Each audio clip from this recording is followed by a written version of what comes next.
अस्सलाम वालेकुम नाज़रीन, देखें प्रोग्राम में माज़रत और मेज़बान सुल्तान शाह। इस वक्त मौजूद है लाहौर के फैसल चौक पे और यहाँ पे लेडी हेल्थ विजिटर्स जो है वो एहतजाज कर रही हैं। एहतजाज को तीसरा रोज़ हो चुका है। इस वक्त यहाँ पर मौजूद हैं और कोई हुकूमती शख्स इनसे रब्ता करने के लिए यहाँ पर नहीं आया है। ये जो फैसल चौक है, यहाँ पे कई एहतजाज होते हैं और बहुत से महकमे यहाँ पर आते हैं, एहतजाज करते हैं, अपने हकूक़ के लिए आते हैं। लाहौर हाई कोर्ट के अहकामात के मुताबिक यहाँ पे एहतजाज में पाबंदी भी लगाई गई है, लेकिन उसके बावजूद ये वर्कर्स अपने एहतजाज के लिए, अपने हक़ के लिए बाहर निकलते यहाँ पे मुतालबा करते हैं ताकि जो ऐवानों में बैठे लोग हैं, जो फैसले करते हैं, वो इनकी बात सुन सकें। आज इसी पे बात करेंगे, लेकिन ये मनाजर आपको दिखा सकेंगे। मेरे दाएं तरफ पंजाब असम्बली है जहाँ पे ये फैसला होना है कि इनका मुस्तकबिल क्या होगा। पंजाब असम्बली की तज़ीन और आराइश के लिए तो नई इमारत खड़ी कर दी गई।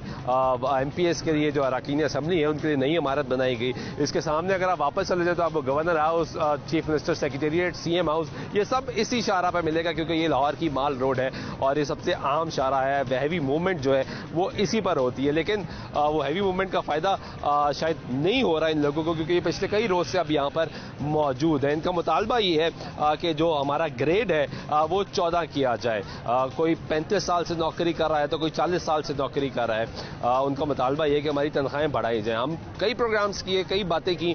जब महंगाई बढ़ती है, लोगों की मुश्किलात आपके सामने लेकर आते हैं। मुसलसल पिछले 6-7 साल से हमने देखा कि पाकिस्तान में महंगाई की जो लहर है वो बढ़ती जा रही है। महंगाई का जो जिन है वो काबू नहीं हो रहा, लोगों की मुश्किलात, मुआशी मुश्किलात में इजाफा हो रहा है। अब ऐसे में एक फैसला किया जाता है कि जो लेडी हेल्थ विजिटर्स हैं इनकी जो तनख्वाहें हैं वो कम कर दी जाएंगी। दुनिया भर में ये देखा जाता है कि वक्त के साथ साथ, टाइम के साथ साथ जिस तरह आपका एक्सपीरियंस बढ़ता है, तनख्वाहों में इजाफा किया जाता है, फैसिलिटीज़ दी जाती हैं ताकि लोग मजीद बेहतर काम कर सकें।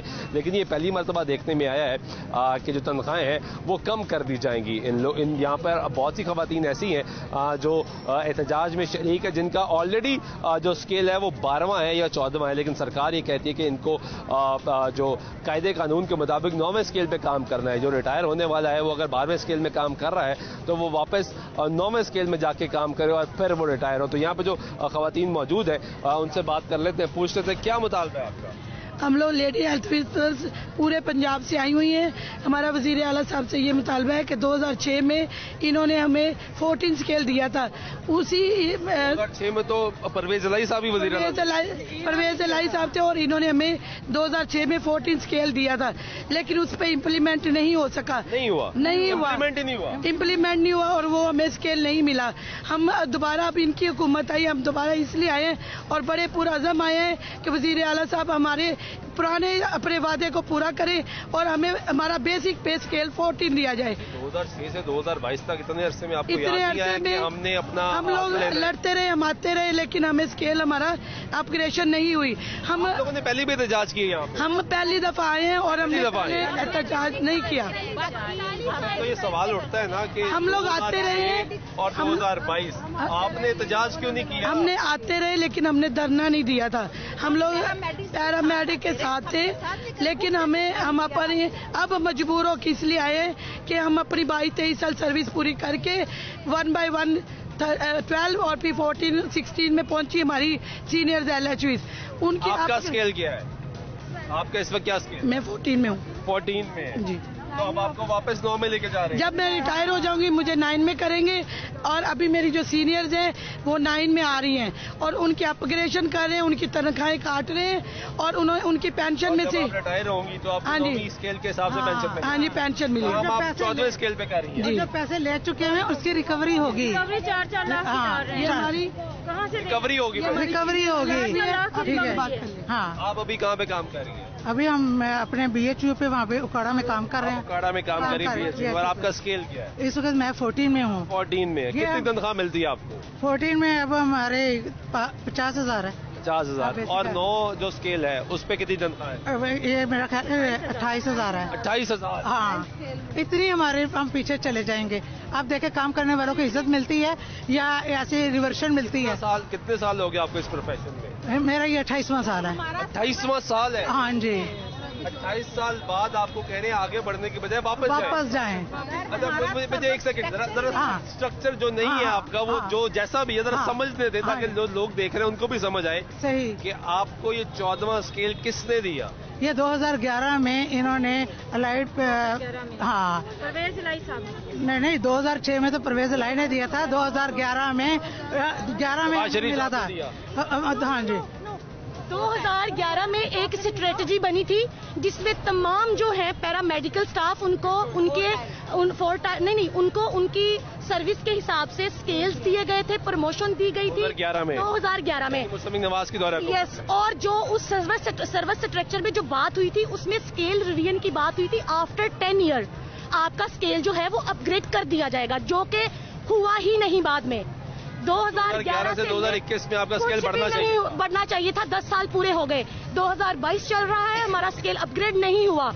अब न्यू नोटिफिकेशन डीजी साहब ने जारी कर दिया है कि जितनी भी अपग्रेडेशन हुई थी 2011 में इनको वापस लिया जाए, इनको रिकवरी डाली जाए। अभी रुक जाए यहाँ पे, इस पे तो आएंगे ना कि वापस कैसे होगी। पहले जरा ये समझाइए हुई कैसे थी। आपने कहा कि 2011 में हुकूमत ने ये फैसला किया था कि आपके स्केल्स बढ़ाए जाएंगे जी। उस वक्त 2011 से पहले आप किस स्केल पे काम करेंगे? हम 9वें में अपॉइंट होती थी, 9वें में, और हमारी जितनी भी सीनियर्स LHVs थी वो 9वें में ही रिटायर्ड होती थी। 9वें में स्केल नहीं बढ़ता था, नहीं, ना तनख्वाह बढ़ती थी, ना कोई मराद बढ़ती थी, नहीं इंक्रीमेंट लगती थी, और जो वो है क्या उसे कहते हैं कि बजट लगता था। इसके अलावा हम लोग हाई रिस्क पे होते हैं। जब हम डिलीवरी करते हैं, कोई पेशेंट हेपेटाइटिस C की है, कोई B की है, किसी को एड्स है, हम लोग उसकी बेसलाइन इन्वेस्टिगेशंस करवाते हैं। हमें पता होता है, फिर भी हम लोग वो करते हैं। हमें रिस्क अलाउंस दिया जा ही नहीं रहा। मुझे आप जरा आगे हैं, मुझे पहले जरा आप ये समझा दें, मुझे पहले जरा ये समझाएं कि लेडी हेल्थ वर्कर्स और लेडी हेल्थ विजिटर्स, इसमें फर्क क्या है? लेडी हेल्थ विजिटर जो है ये FSC होती है और 2 साल का डिप्लोमा करती है पब्लिक हेल्थ नर्सिंग स्कूल से, और जो लेडी हेल्थ वर्कर होती है वो उसी गांव की लेते हैं। हम मैट्रिक 8 और मिडिल किया होता है, उनको हम ज्यादा पढ़ी लिखी है, पढ़ी लिखी होती है, फिर आपकी ट्रेनिंग भी होती है। हम 2 साल, हाँ जी 2 साल हमारा टीचिंग लेवल। एक सेकंड समझ आ जाएगा। आप पहले FSC तक पढ़ते हैं, तालीम हासिल करते हैं, उसके बाद फिर आप 2 साल की ट्रेनिंग लेते हैं, फिर आप लेडी हेल्थ विजिटर बनते हैं, और फिर हम अपने इलाके से लेडी हेल्थ वर्कर चुनते हैं, हम चुनते हैं, और फिर हम उनको ट्रेनिंग देते हैं, हम खुद ट्रेनिंग देते हैं, और LHV को इसका कोई इंसेंटिव नहीं मिलता। और जब शुरू हुआ था ये प्रोग्राम 1996 में ये प्रोग्राम जब शुरू हुआ है, और हमने खुद 10 वीक्स की ट्रेनिंग ली, और फिर हमने लेडी हेल्थ वर्कर्स को 3 माह की ट्रेनिंग दी। 3 माह की ट्रेनिंग देने के बाद उस वक्त उनकी 1200-1200 पे थी, और वो उसमें 8 मिडिल थी, 5 थी प्राइमरी, और कुछ मैट्रिक भी थी। वो उन सबको हमने रखा था। अब आपका काम जो है, हाँ जी, आपका काम क्या, आप क्या करते हैं? हम MCH सर्विसेज देते हैं, होम विजिटिंग भी करते हैं, लेडी हेल्थ वर्कर को चेक भी करते हैं। जितनी ये वैक्सीनेशन है वो सारी हम वैक्सीनेशन करते हैं। हम लोग हामला होते, पेशेंट जब प्रेग्नेंट होती है उसके फर्स्ट मंथ से उसको हम लोग चेकअप देते हैं, 4 उसके विजिट देते हैं, फिर उसके बाद उसकी हम उसी में उसकी वैक्सीनेशन करते हैं, फिर हम उसको डिलीवर करते हैं, पोस्ट नेटल करते हैं, उसके बाद बच्चे की वैक्सीनेशन स्टार्ट हो जाती है, फिर OTP न्यूट्रिशन डिलीवरी भी आप लोग करवाते हैं? डिलीवरी भी हम लोग करवाते हैं, न्यूट्रिशन का भी सारा हम लोग न्यूट्रिशन भी हम लोग करते हैं, उसकी OTP की फिर हम EMR करते हैं, ANC की EMR करते हैं, PNC की EMR करते हैं, डिलीवरी की EMR करते हैं, EPI की EMR करते हैं। EMR होता है डाटा, जो हम लोगों ने डाटा एंट्री करना, और वो ऑनलाइन अपने मोबाइल से, और हम लोग तकरीबन 12 घंटे इसी काम में लगे रहते हैं। 12 घंटे का काम करते हैं? 12 घंटे का काम करते हैं। 6 घंटे हम लोग काम उधर अपने सेंटर में करते हैं, और जो हमारा काम रह जाता है हम अपने घरों में करते हैं बैठ के, और ऑनलाइन डाटा सेंड करते हैं।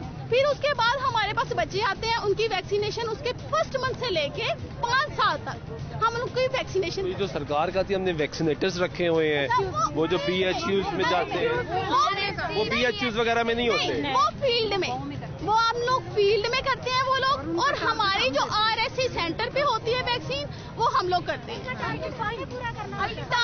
जी LHV services as a LHV at BHU in fixed side.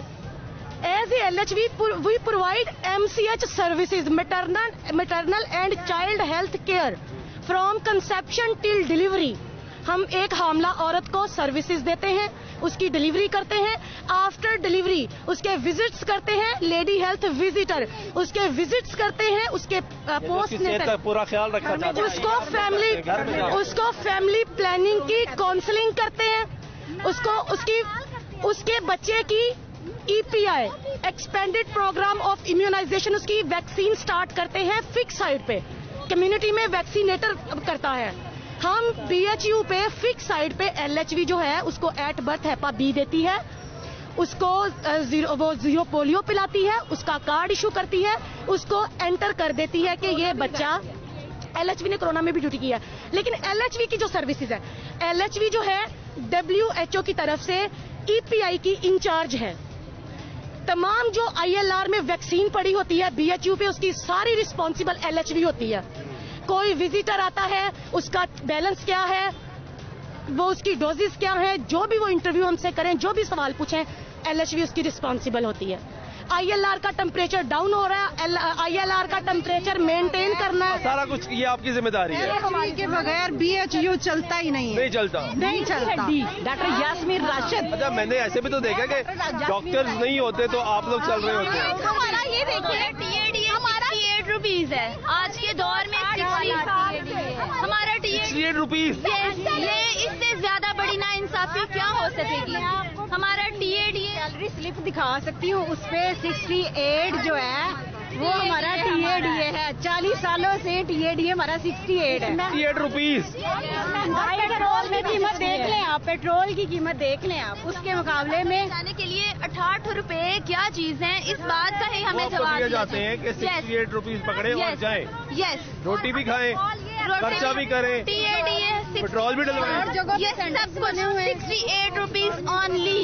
आजकल के दौर में 68 रुपीज तो 1 लीटर पेट्रोल की हर हफ्ते पेट्रोल बढ़ा दिया जाता है। हर हफ्ते ठहर जाए, समझ भी तो आए ना लोगों को। ये है जी fix TADA health authority Punjab, और ये आप देखें, ये इधर आए जी, ये देखें जी, TADA 68 rupees, fix TADA 68 rupees. और ये जो सैलरी स्लिप है उसके ऊपर लिखा हुआ है।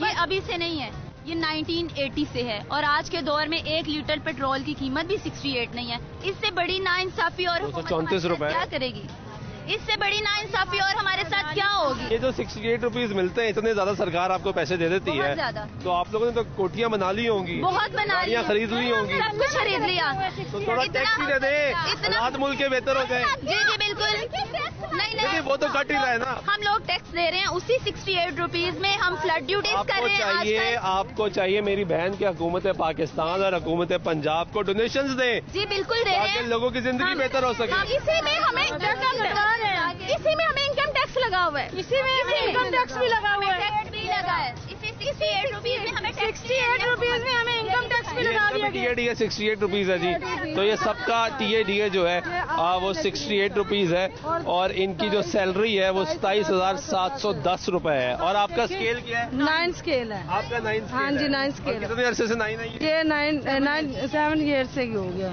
7 ईयर से 9 चल रहा है। आप ही 9? आपको कितना अरसा हो? 7 साल हो गया मुझे। 7 साल हो गए। हाँ जी, 7 साल से 27,000 रुपए मिल रहा है। 27,000 और 68 रुपीज स्टार्टिंग में हुई थी ना, उसके बाद 19,500 इंक्रीमेंट लगते रहे हैं। आपकी नौकरी हुई थी हाँ जी, तब इतने पैसे मिलते थे? हाँ जी, नहीं 19,500 मिलते थे। 19,000 इंक्रीमेंट लगाया उन्होंने। हाँ जी, ये लगाया। लेकिन वो 19,000 से और आज 27,000। हाँ जी, और जो LHW की सैलरी है वो 30 तक पहुंची हुई है, और हम लोगों की 27,710 है। ठीक है ना।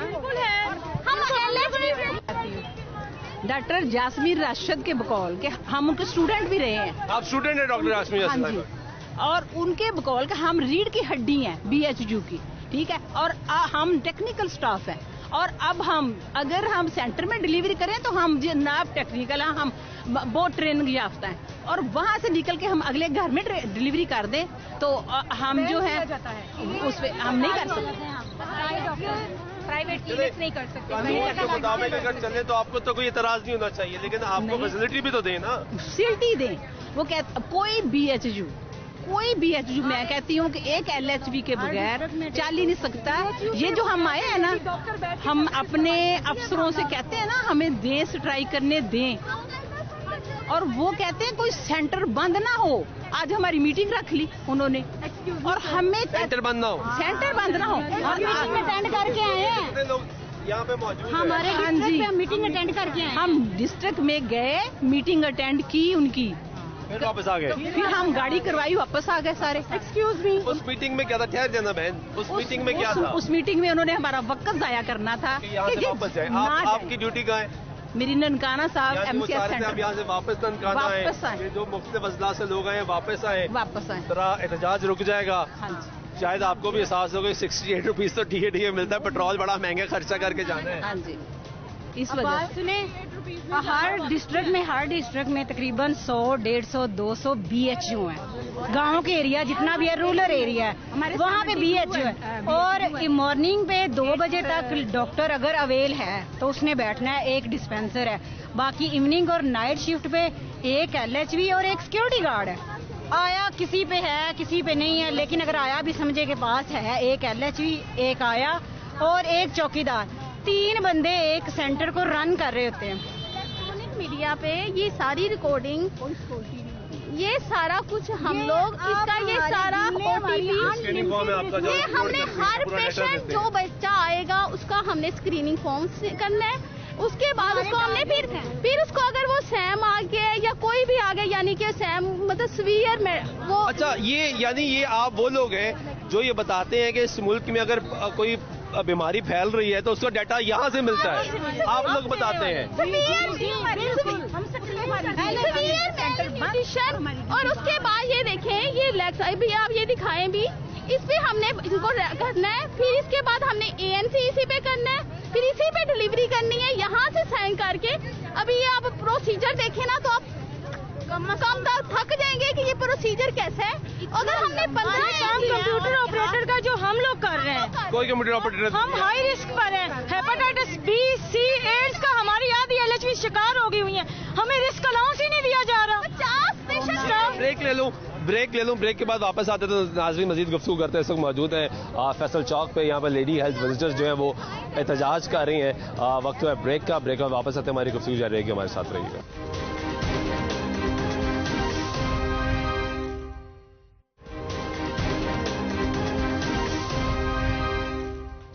नाज़रीन ब्रेक बैक तो फिर आपको प्रोग्राम में खुशामदीद कहते हैं। बात करें लेडी हेल्थ विजिटर्स का जो प्रोटेस्ट है वो इस वक्त यहाँ पे जारी है, और यहाँ पे आपको एक छोटा मासूम बच्चा भी नजर आएगा जिसको प्रोटेस्ट में लाया गया है। अस्सलाम वालेकुम, क्या नाम है आपका?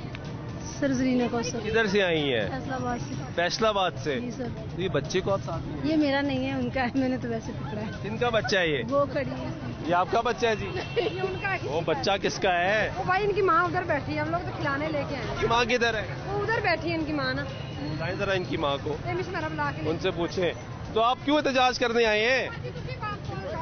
एहतजाज क्यों कर रहे हैं? सर हम अपने स्केल के लिए, अपने हक के लिए FSC बेस पे 2 साल हमारा डिप्लोमा है, और हमें शुरू से ये 9 दे रहे हैं 40 साल से, और 50 साल से हमें 9 दे रहे हैं, और 9 पे इन्होंने रखा हुआ है। अगर किसी की प्रमोशन हुई भी है तो वो वापस ले रहे हैं। आप अभी किस स्केल में? मैं 12 में हूँ। आप 12 में? क्योंकि मेरी सर्विस ज्यादा हो गई है, 12 में हूँ। और जब भर्ती हुई थी तो 9वें स्केल में भर्ती हुई? 9वें में। कितने अरसे बाद जाके आपका स्केल बढ़ाया? 2011 में हमारा बढ़ाया। 11 में बढ़ाया गया। 2006 की मेरी ज्वाइनिंग है। 11 में आपको स्केल दिया गया कौन सा? 12 जी। और 11 से अभी तक आप 12? अभी तक 12 में। 6 के बाद 11 में 12 मिला, 12 और 11 से 2022 तक आप 12 में। और आपकी रिटायरमेंट कब होनी है? रिवाइज ही नहीं हुआ, स्केल ही नहीं मिला तो रिटायर क्या अभी से हमने थोड़ी हो जाना। सर 16 उस पे होना है हमने। आपकी रिटायरमेंट 3 माह बाद है और मुझे वापस 9वें में ले जाकर रिटायर किया। आपका स्केल क्या था? अभी मुझे 2011 में मुझे 16वां दिया गया है। 16वां जी, 2011 से अभी तक आप 16वें स्केल 16वें में। और ये 3 माह बाद आप रिटायर हो जाते जी। हैं। आपकी ड्यूटी का है अभी नंगल सादा में। तो वो कह रहे हैं कि आप जब रिटायर होंगे तो 9वें में होंगे आप जी। जब रिटायरमेंट के बाद जब आपको पेंशन मिलनी है वो सारी 9वें स्केल से वो रिकवर हो जाएगी सारी। रिकवर हो जाएगी जी, वो वापस ले लेंगे सारी, क्योंकि उन्होंने जो ऑर्डर किए हैं वो कहते हैं कि गलती से ऑर्डर हुए हैं। मतलब आप जो अभी तक 2006 से 2022 तक, बल्कि 2011 में आपका स्केल अपग्रेड हुआ होगा, तो 2011 से 2022 तक जितने आपको पैसे मिले ज्यादा वो आप वापस करेंगे? जी, वो वापस करेंगे हम। वो कैसे वापस होंगे? वो यही तो कहते गलती से हो गया उनसे, ये सारा प्रोसीजर उन्होंने गलती से चला लिया हुआ है। ये गलती से? ये उनकी गलती है जिसकी सजा हमें मिलेगी। ये किसकी गलती है? ये वो कहते हैं कि हम लोगों ने गवर्नमेंट की, कि हम लोगों ने गलती से स्केल रिवाइज किए थे। तो वो गलती का खमियाजा हाँ, हमने भुगतना है कि आप लोग वापस पैसे दें वापस पैसे सरकार को। जी बिल्कुल, इस महंगाई के दौर में। जी बिल्कुल। और ये देखिए ये और डिडक्शन हो रही है, 2 डिडक्शन शुरू होगी जी। 88 में मैं सर्विस में आई थी। एक सेकंड नजर, कितनी तनख्वाह है अभी आपकी? जी, अभी तनख्वाह है? अभी मेरी तनख्वाह बेसिक जो है वो 45 बेसिक सैलरी। और मैं 88 में आई थी जॉब में। और 45 में से कितने काट रहे हैं आप? नहीं, अब जब रिटायर होंगी तो तब ये सारे काटे जाएंगे। तब काटे जाएंगे सारे? डिडक्शन नहीं हो रही? अभी डिडक्शन नहीं हो रही। जब आप रिटायर हो जाएंगी तो ये जितनी मेरी ग्रेजुएटी बनेगी, आपकी पेंशन और ग्रेजुएटी बनेगी, काटते जाएंगे, वो काट लेंगे सारी। फिर आपको कोई 500,000 रुपए पकड़ा देंगे। वो भी शायद ना मिले, वो भी मुझे अपने पास ही देना पड़ेगा। वो भी शायद मुझे पास ही देना पड़ेगा। हाँ, ये आपका बच्चा जी? हाँ जी। बच्चे को किधर ले आई जी? बच्चे को इस गर्मी में साथ इसके लिए लेके आए हैं, अपने हक के लिए लेके आए हैं। और देखिए हम BHU पे बैठते हैं, इन बच्चों के साथ हम ड्यूटीज कर रहे हैं, EPI की ड्यूटी कर रहे हैं, फ्लड ड्यूटीज कर रहे हैं, ठीक है ना, एंटीनेटल MRR का काम कर रहे हैं, हर काम हम कर रहे हैं, वैक्सीनेशन कर रहे हैं। हालांकि अभी वैक्सीनेटर ने भी जवाब दे दिया कि जो मंडे को भी जो इंजेक्शन है वो LHCs लगाएंगे, वो भी वर्क हम सारा कर रहे हैं। वो भी उनका नहीं, कोविड का हम वर्क सारा कर रहे हैं। कोविड में काम किया? कोविड का भी सारा हमने काम किया है। तो छोटा सा बच्चा था और विदाउट पेमेंट किया, कोई पेमेंट नहीं हमें मिली। कोई रिस्क अलाउंस नहीं मिला? ना, कोई कुछ नहीं मिला। रिस्क अलाउंस नहीं मिला। रिस्क अलाउंस मिला? रिस्क अलाउंस नहीं, हमारी 4 आवर्स हम काम करते हैं। जो जंगलों बियाबान में हमारे BHUs है 24 तो हुकूमत ने ऐलान किया था कि रिस्क अलाउंस सबको दिया जाएगा। हम जैसे इवन सहाफियों के लिए भी ऐलान किया, जैसे कि मेडिकल के तमाम कैडेट्स को रिस्क अलाउंस मिल रहा है, पुलिस वालों को मिल रहा है, बहुत सारे लोगों को रिस्क अलाउंस मिल रहा है। सहाफियों के लिए ऐलान जी, किया, मैं तो बता रहा हूं, हाँ जी, हमें कोविड, बस कहाँ मिलना था। हमने कोरोना में, हमने मीजल में, हमने कोरोना में, हमने पोलियो में, हमने बहुत सारी वबाओं में काम किया है, फ्लड ड्यूटीज लगी हैं, लेकिन हम रिस्क अलाउंस से अभी तक महरूम हैं। हमारा यही मुतालबा है। ऐसे काम करने पड़ते हैं जो बहुत ज्यादा इन्फेक्टेड होते हैं, मसलन डिलीवरी है, नंगे हाथों ग्लव्स पहनने का भी टाइम नहीं मिलता। ग्लव्स ही नहीं होते, ग्लव्स नहीं होते। और फिर क्या होता है, अगर लाने हैं तो हमने खुद परचेज करने हैं, लेकिन हमने करनी है, ऑनलाइन करनी तो है। मुआशरे को बार बार बताया गया हमारा हेल्थ का निजाम बड़ा तरक्की कर रहा है, हम बहुत आगे चले गए, आप बता रही है ग्लव्स ही नहीं। मेरी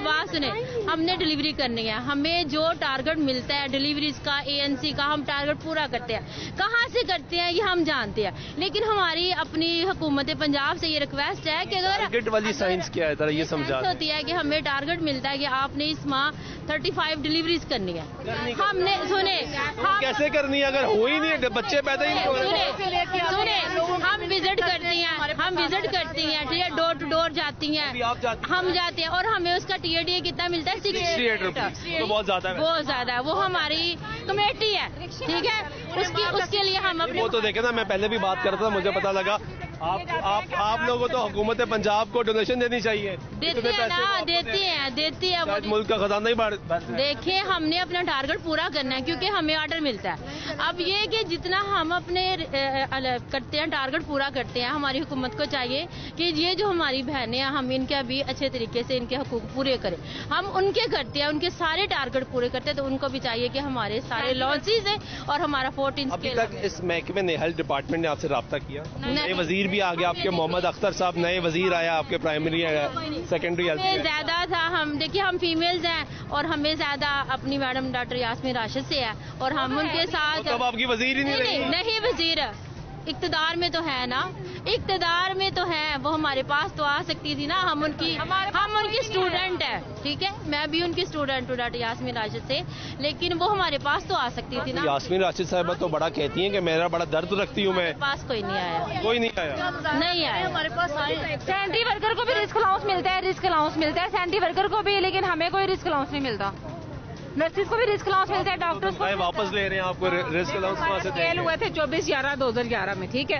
अब ये कहते हैं कि इन स्केल्स को इनको रिवाइज किया जाए और इनसे रिकवरी डाली जाए। अब ये तो ज्यादती है ना, रिकवरी कैसे? अब हम बूढ़े हो गए फिर नवे स्केल में चले जाए। देखें अभी हम जब डिलीवरीज करते हैं ना सेंटर्स पे, ठीक है, ये लड़की मेरे सेंटर की है मेरे साथ, हमारे पास वाकई ऐसा कुछ नहीं होता कि हम प्रॉपरली तरीके से डिलीवरी भी कर सकें, लेकिन हम करते हैं। क्यों करते हैं? लास्ट में भी ये लड़की मेरे साथ थी और हमने जैसे डिलीवरी की है ये अल्लाह जानता है, हमारे पास कोई चीज नहीं थी, हमें तकलीफ नहीं होने देते हम किसी तरह भी। अपने बगैर ग्लव्स के हमने डिलीवरियां भी की है, ठीक है, लेकिन हम करते हैं। क्यों करते हैं? हमारी ड्यूटी है। अगर हम अच्छे तरीके से सारी हेल्थ लेडी LHV ड्यूटियां करती हैं ना, तो हमारी रिक्वेस्ट है, हम्बल रिक्वेस्ट है कि हमारी डिमांड पूरी की जाए। तो चौधरी परवेज अली साहब वज़ीर आला इन्होंने तो आपको स्केल बढ़ाने का वादा किया था 2006 में, इसीलिए हम निकले हैं क्योंकि हमें चौधरी परवेज अली से बहुत उम्मीद है। राब्ता किया किसी ने? किया नहीं, लेकिन बैठे हैं ये साथ, देखिए हम उम्मीद के साथ आए हैं, हम उम्मीद के साथ आए हैं, उन्हीं की उम्मीद पे आया। और वो कह रहे हैं वो रेड जोन है, ये भी रेड जोन है जहाँ खड़ी है।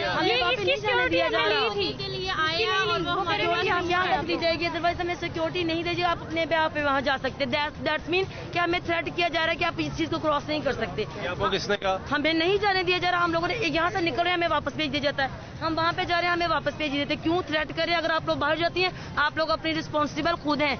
इज्जत से बढ़ के कोई चीज नहीं। हम लोग भी फीमेल, अल्लाह ना करे को हमारे ऊपर हाथ रहे। इज्जत से बढ़ के कोई चीज है? कोई चीज नहीं है। दैट मीन कि हमें थ्रेट किया जा रहा है कि आप यहाँ से आगे ना जाए। हमें जब 2006 में नर्सिंग को 16वां और हमें 14वां कहा गया था, आज तक वो वादा पूरा नहीं हुआ। हम अपनी 50 ईयर सर्विस में फर्स्ट टाइम निकले। आप इस वक्त कहाँ पे तैनात? हम लोग फैसलाबाद से हैं। फैसलाबाद से आई हैं? हाँ जी, ये फैसलाबाद से। कितना अरसा हो गया आपकी इस नौकरी? मेरे 14 साल हो गए हैं और 2011 में मुझे 12वां स्केल मिला और स्टिल हम लोग अभी तक 12वें स्केल में हैं। लेकिन हमारा जो वापस जा रहा है। हाँ जी, हम में चला जाएगा, वो भी 9 में हम वापस चले जाएंगे। दूसरी बात यह है कि हमें 12वां इन्होंने बेसिक फिर भी दिया, लेकिन अभी तक हमारी जो LHV है वो स्टिल 9 में ही अपॉइंट हो रही है।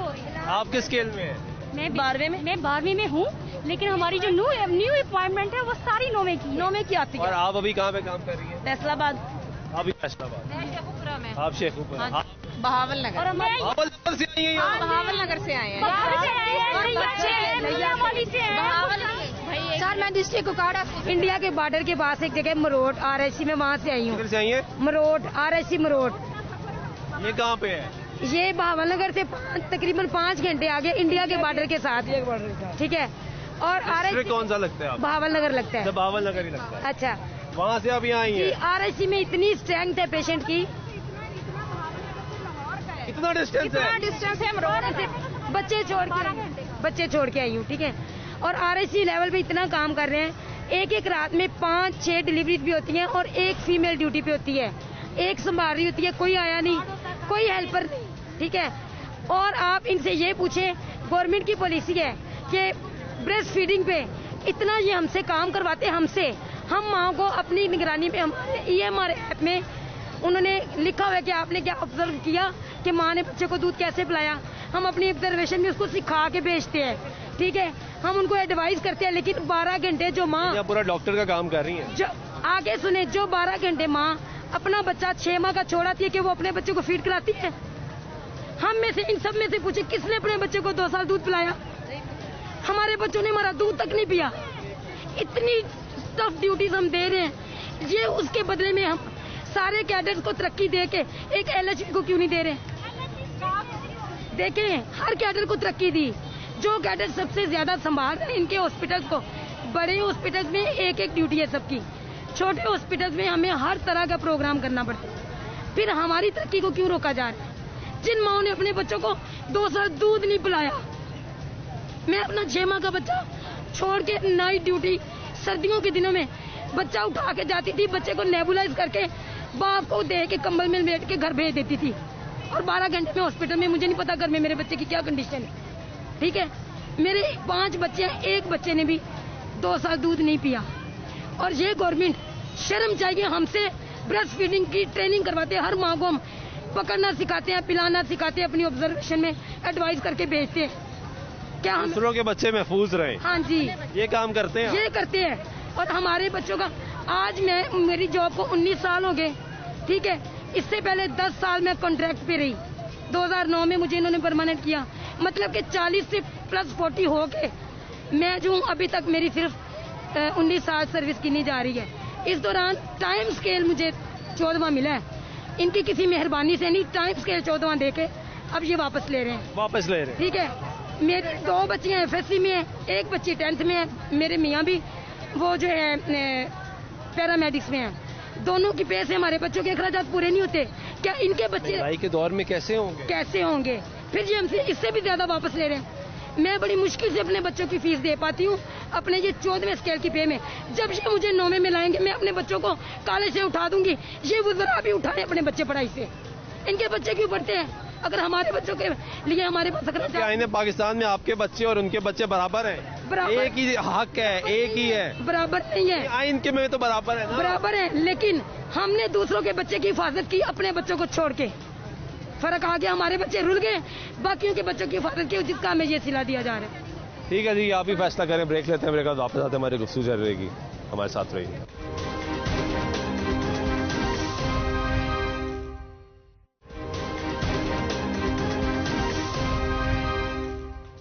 नाज़रीन, ब्रेक के मतलब फिर आपको प्रोग्राम में खुशामदीद करते हैं। बात कर रहे हैं लेडी हेल्थ विजिटर्स के एहतजाज पे। इस वक्त मौजूद है फैसल चौक पे और यहाँ पे ये एहतजाज जो है इस वक्त जारी है। आपको यहाँ पे खवातीन बैठी हुई नज़र आ रही हैं। इस ये जो कैंप लगाया गया इसके पीछे वो खवातीन लेटी हुई नज़र भी आएंगी, यानी ये सुबह से पिछले कई रोज़ से यहाँ पे मौजूद है और कोई राब्ता नहीं किया जा रहा। इनका मुतालबा ये है कि साबिक वज़ीर आला चौधरी परवेज़ इलाही जब अपने पिछले दौरे हुकूमत वज़ीर आला से 2006 में, तो उन्होंने इनसे वादा किया था कि इनको तरक्की दी जाएगी, इनका ग्रेड बढ़ाया जाएगा। अब दोबारा वो पाकिस्तान तहरीक इंसाफ की हुकूमत के साथ मखलूक हुकूमत में दोबारा वज़ीर आला पंजाब बन चुके और यहाँ पर एहतजाज करें। यहाँ से तकरीबन 1 किलोमीटर का फासला भी नहीं है जहाँ पे CM ऑफिस है और ये 90 शहरा तो बिल्कुल साथ है जहाँ पे ये फैसले होते हैं। और मेरे दाएं जानब पंजाब असम्बली है जहाँ पे अरकान असम्बली बैठते हैं, कानून साजी करते हैं, ये फैसला करते हैं कि इस सूबे में क्या होगा, किसके लिए बेहतरी होगी, किसके लिए नुकसान होगा। सारे फैसले यहाँ पे होता है। ये लाहौर की माल रोड है जहाँ पे VVIP मूवमेंट होती है, यानी हर बड़ा शख्स इसी रोड से गुजर के अपनी रिहाइशगाह की तरफ जाता है और वो ये देखता है कि ये खवातीन जो मुख्तलिफ अजला से आई हैं वो यहाँ पे बैठी हैं, एहतजाज करिए। इनका मुतालबा यहाँ आकर समझ आया। इससे पहले जब हम रिसर्च भी कर रहे थे, चीज़ें देख रहे थे, तो वो क्लैरिटी नहीं थी। ये पहली मरतबा पता लगा कि इन खवातीन को ये कहा गया कि आपने नौकरी की 10 साल की, 20 साल की, 25 साल की, 30 साल की या 35 साल की, आपको उस हिसाब से तनख्वाह मिल रही थी। लेकिन क्योंकि हुकूमत ने गलत फैसला किया था और आपकी तनख्वाह बढ़ा दी गई थी, लिहाजा आप जितने पैसे आपको दिए गए पिछले 10 सालों में वो आप वापस कर दें हुकूमत को, क्योंकि हुकूमत नहीं चल रही, खजाना खाली हो चुका है। तो वो सारा खजाना इन्हीं लेडी हेल्थ विजिटर्स जो है इनकी तनख्वाहों से भरना है। अभी हमें यहाँ पे एक खातून मिली जो 3 माह बाद रिटायर हो रही हैं और उन्होंने 40 साल की सर्विस की। तो 40 साल की सर्विस के बाद जब वो रिटायर होने जा रही हैं तो उनको जो मरात मिलनी है वो वापस जब वो भर्ती हुई थी 40 साल पहले उस हिसाब से मरात मिलनी है। ये अजीब मंतक है, अजीब गलती है। गलती किसकी है? उस हेल्थ डिपार्टमेंट की। उस हेल्थ डिपार्टमेंट में जो शख्स बैठा है, जो उसको हेड कर रहा है, वो भी एक CSP अफसर है, उसके नीचे जो बैठा है वो भी एक सरकारी मुलाजिम है, उसको भी इसी तरीके से प्रमोशन मिलती है, इसी तरीके से ग्रेड बढ़ाया जाता है और जब वो रिटायर होता है तो उसको भी उसी हिसाब से मरात मिलती हैं। तो ये सरकारी मुलाजिम जो मौजूद है, क्योंकि ये गरीब लोग हैं, ये अफसर शाही नहीं है, इन्होंने CSS नहीं क्लियर किया, इन्होंने मुकाबले का इम्तिहान नहीं दिया, ये बड़ी गाड़ियों में नहीं आते, बड़े दफातर में नहीं बैठते, ये बड़े पॉलिसी साज नहीं है। तो इसलिए इनका साथ फैसला ये किया गया है कि जो इनकी तनख्वाहें हैं वो कम कर ली जाए और इनका जो पैसा है कि हुकूमत खजाने में डाला जाए और उसके बाद जो नया इनकलाब बर्पा करना है पंजाब में वो यहाँ से होगा, यानी लेडी हेल्थ विजिटर्स की तनख्वाहों से वापस लेने के बाद पंजाब में सस्ता आटा भी मिलेगा, सस्ती चीनी भी मिलेगी, पेट्रोल भी शायद सस्ता किया जाएगा, बिजली के जो बिल बहुत ज़्यादा आ रहे हैं वो भी कम किए जाएंगे। सारे जो मसाइल हैं वो यहाँ ही हल होंगे जब इनके जो पैसे इनको हुकूमत ने ज़्यादा दिए, जो हुकूमत ने इनके काम के मुकाबले में इनको पैसे दिए वो वापस लिए जा रहे हैं। तो ये खवातीन हमारे साथ मौजूद है। आपका काम क्या होता है? हमारा भी ये LHV बेस में है। कॉन्ट्रैक्ट में? हाँ जी, कॉन्ट्रैक्ट में है। और हम लोग, मुझे 7 साल हो गए जॉब करते हुए।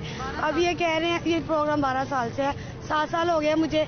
अब ये कह रहे हैं कि आप लोगों को निकाल देना है और नई जो है वो रखे जाएंगे NTS के थ्रू। आपका कॉन्ट्रैक्ट कितने अरसे का था?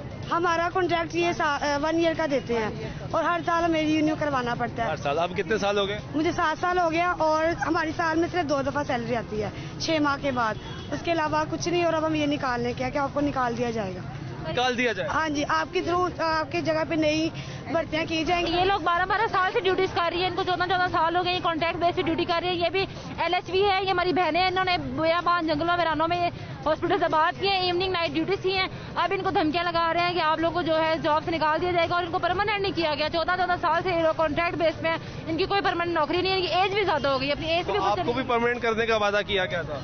नहीं, वादा नहीं किया गया था, लेकिन अब ये है ना कि हमें निकाल रहे हैं। डिमांड है कि हमें रेगुलर कर दिया जाए, क्योंकि कर रहे हैं हम जॉब, अब हमें निकाल के फिर नए लोग तो रखने हैं, तो फिर हमें तो भी फिर निकाल। हाँ जी, बाद में ये सिलसिला इस तरह ही चलता रहेगा। आप कुछ समझा रही थी?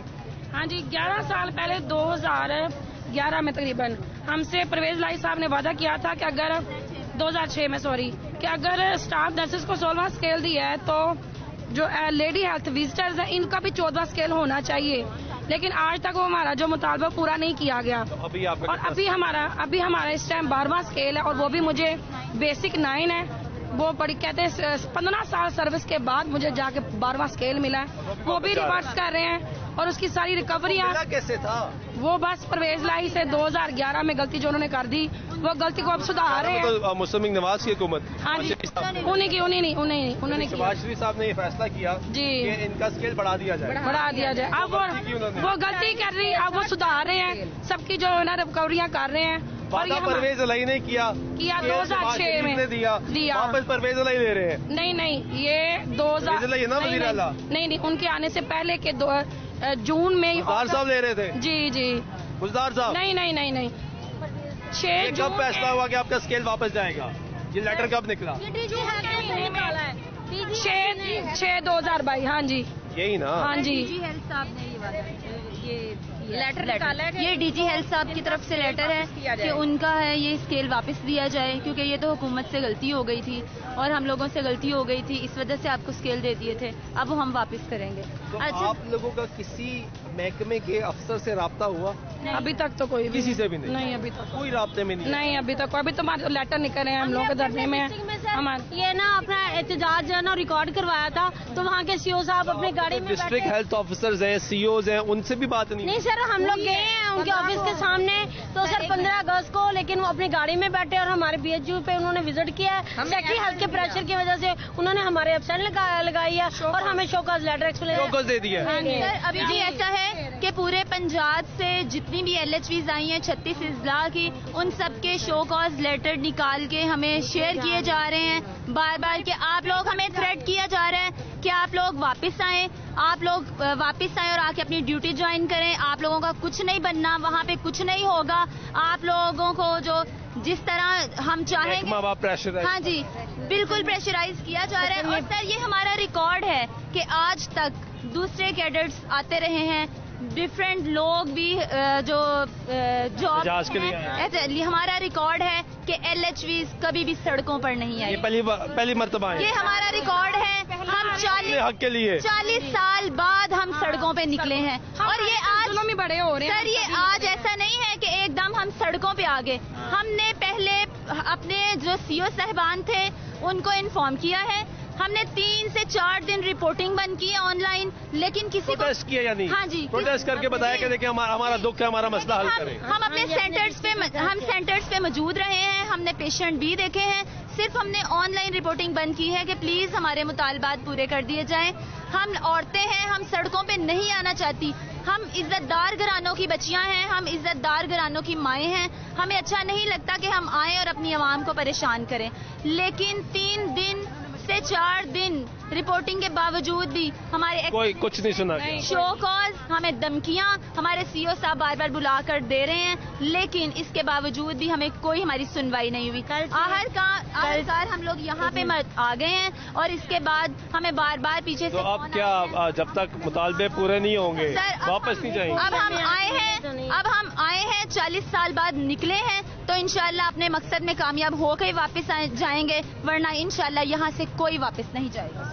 असल में ना पोलियो कैंपेन शुरू हो रही है सोमवार से, इसलिए जो हमारे सीओज हैं ना वो हमारे पर प्रेशर डालें ये वापस आएँ और पोलियो कैंपेन में ड्यूटियां करें, क्योंकि जितने भी बेसिक हेल्थ यूनिट्स हैं वहाँ पे फिक्स साइट पे ओपी भी हम देते हैं, यानी वैक्सीनेशन पोलियो की जो है वो हम देते हैं। वहाँ पे वैक्सीन पोलियो कैंपेन शुरू हो रही है ना मंडे से, इसीलिए हमें लेटर इशू हो रहे हैं कि ये वापस आ जाएं और आके हमारी कैंपेन पूरी वो करें। लेकिन आपने उनको बताया नहीं कि कैंपेन तो हम कर रहे हैं, कई सालों से कर रहे हैं, काम तो कर रहे हैं, लेकिन हमारे भी तो हकूक है ना। अगर हमारे हकूक नहीं माने जाएंगे और हमें दिए आप किस जिले से आई हैं? हम डिस्ट्रिक्ट काड़ा से आए। काड़ा से आई हैं, वहाँ का भी सीओ नहीं सुन रहा? सुन रहे हैं, सीओ ने सुना है, उन्होंने कहा कि उन्होंने कहा कि जो आपकी शोकाज आपका भी निकला है, शोकाज तो हमारे निकले हुए हैं, लेकिन उन्होंने कहा कि ये जो अपग्रेडेशन हुई थी आपकी ना मैंने दी थी ना मैं वापस लूंगा। ये वापस तो सरकार ले रही है, वो गवर्नमेंट स्टैंड ले, वो स्टैंड नहीं ले रहे, कहते हैं आप अपना कोशिश करके देख लें, डीजी हेल्थ का लेटर है, वो क्या कहते हैं अगर वो आपका कर देते हैं मुझे कोई मसला नहीं। का लेटर पड़ा है जी आपके पास? हाँ जी, 80 डिलीवरी हम सेंटरों पे करती हैं नॉर्मल।